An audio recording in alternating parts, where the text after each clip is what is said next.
This series is about letting go of whatever it is that you've been holding against yourself.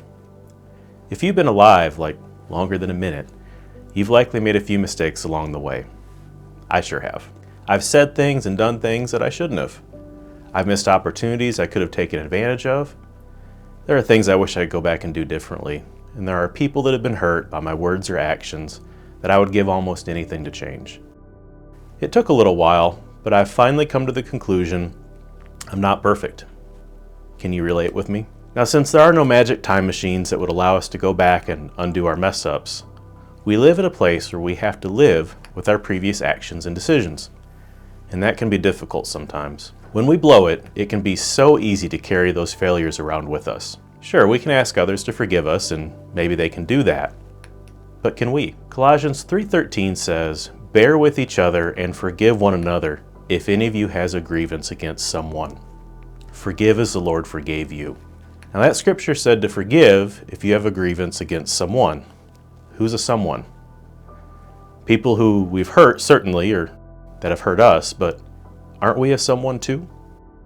So often we think that forgiveness is something that applies to people who have wronged us or who we've wronged, but I think it also applies to forgiving ourselves. Now, what I'm not saying is that we don't take responsibility to make amends to people we've wronged. We certainly do. But after we've done that, it can be rather easy, at least for me, to be upset with myself for what I did. When I would make a mistake and had to ask someone to forgive me, I tended to almost carry what I did around with me as a reminder so I wouldn't forget to do something similar in the future. But is that the kind of life that God really intends for us to live? Is that the life that Jesus died for us to live?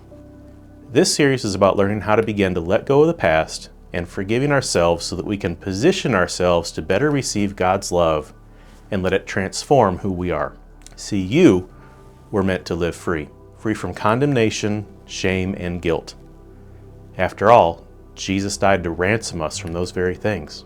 All three can be the result of unforgiveness, including not forgiving ourselves. After all, if God forgives us, who are we not to forgive us? Join us as we dive into Scripture and learn to let it go.